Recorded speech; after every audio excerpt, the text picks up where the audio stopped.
Hello, आप सभी का इस संस्कृत व्याख्यानम चैनल में स्वागत है। जैसा कि हम लोग कई दिनों से कई वीडियो में कारक प्रकरण को पढ़ रहे हैं। अब आप लोग सोचते होंगे कि कई वीडियो में कई दिनों से कारक प्रकरण ही हम लोग पढ़ रहे हैं, लेकिन मैं बता दे रही हूँ कि कारक प्रकरण बहुत छोटा चीज नहीं है, बल्कि बहुत बड़ा चीज है। इसमें सभी कारकों के सभी सूत्रों को बताया जा रहा है। अभी तक मैं कर्ता कारक, कर्म कारक और करण कारक को बता चुकी हूँ। उन सभी कारकों में कई कई सूत्रों को मैंने बताया है और अब हम संप्रदान कारक में चल रहे हैं।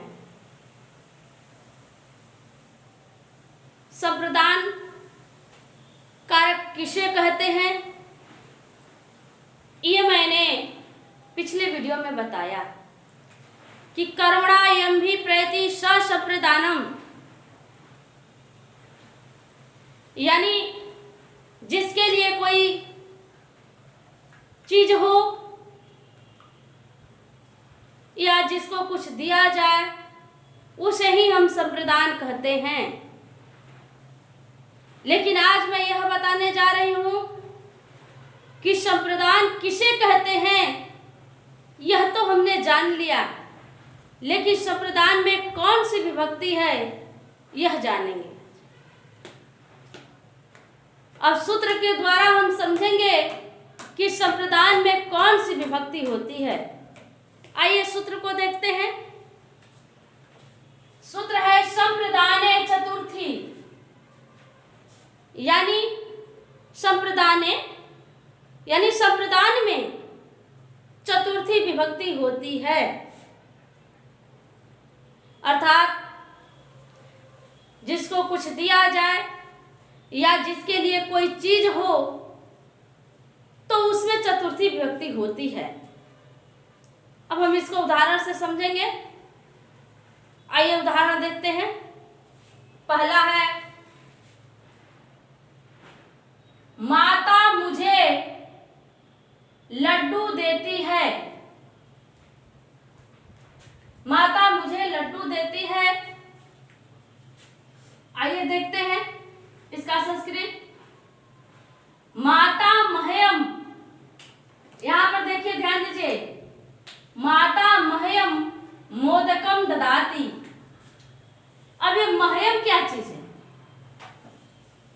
मुझे, यानी अस्मत् शब्द रूप के चतुर्थी विभक्ति एक वचन में हमने मुझे को मह्यम लिखा है। अब ये अस्मत् शब्द रूप चतुर्थी विभक्ति एक वचन यहां क्यों आया है? क्योंकि मैं का संस्कृत अहम तो होता है, लेकिन इसका मूल शब्द है अस्मत्। तो अब मुझे दिया जा रहा है, चूंकि संप्रदान मैं हूं, इसलिए मुझ में चतुर्थी विभक्ति होगी। तो अस्मत् शब्द रूप चतुर्थी विभक्ति में जब हम जाएंगे तो मह्यम बनेगा। क्या बनेगा? मह्यम। इसलिए मैंने यहाँ पर मह्यम लिखा है, यानी माता मह्यम मोदकम ददाति। दूसरा उदाहरण है, वह बालक को दूध देता है। ध्यान दीजिए, यहाँ पर किसको दूध देने की बात की जा रही है? बालक को, यानी संप्रदान कौन हुआ? बालक। चतुर्थी किस में होगी? बालक में। आइए देखते हैं इसका संस्कृत। सह बालकाय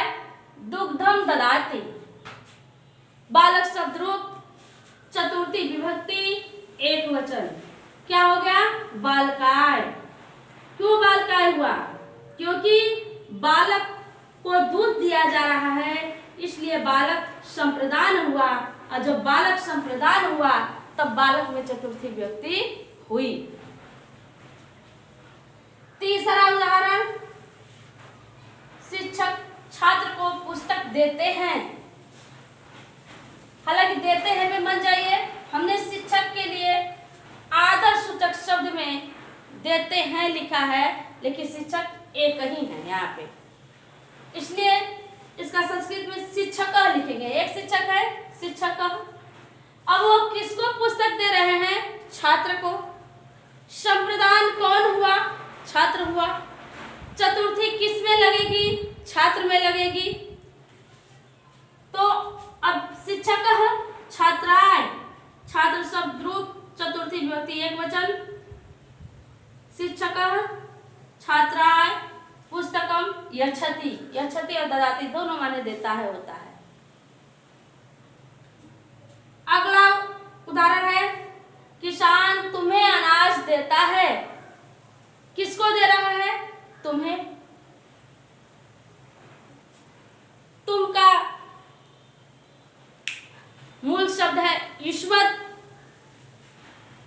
तो हम लोग युष्मत् शब्द रूप चतुर्थी विभक्ति एक वचन को लेंगे, क्योंकि तुम यहाँ पर संप्रदान है, यानी अनाज किसको दिया जा रहा है? तो तुम्हें, यानी तुम यहाँ पर संप्रदान है, और संप्रदान में हम लोग चतुर्थी विभक्ति लगाते हैं। इस तरह युष्मत् शब्द रूप चतुर्थी विभक्ति एक वचन को यहाँ पर हमने लिखा। क्या लिखा? कृषकः तुभ्यम। क्या लिखा हमने? तुभ्यम अन्नम ददाति। इस तरह संप्रदान चतुर्थी सूत्र को आप लोगों ने समझा, और मुझे पूरा विश्वास है कि आप लोग इस सूत्र का मतलब अच्छी तरह समझ गए होंगे, और इस तरह के अनुवाद बनाने में आपको कोई कठिनाई नहीं होगी। मैं आप लोग से कहूंगी कि आप लोग प्रतिदिन मेरे वीडियो को देखिए। मैं इस समय कारक प्रकरण को ही पढ़ा रही हूँ, और जब तक आप इसे अच्छी तरह नहीं जानिएगा तब तक किसी भी गद्यांश का, किसी भी श्लोक का अर्थ आप नहीं कर पाइएगा। और किसी भी परीक्षा में या तो गद्यांश पूछता है, या श्लोकों का अर्थ पूछता है, या तो एक कारक का सूत्र पूछता है, या फिर अनुवाद दे करके, वाक्य दे करके पूछेगा कि ये किस सूत्र के आधार पर यह वाक्य बनाया गया है, और इसमें जैसे महयम है या बालकाय है, इसमें कौन सी विभक्ति हुई है।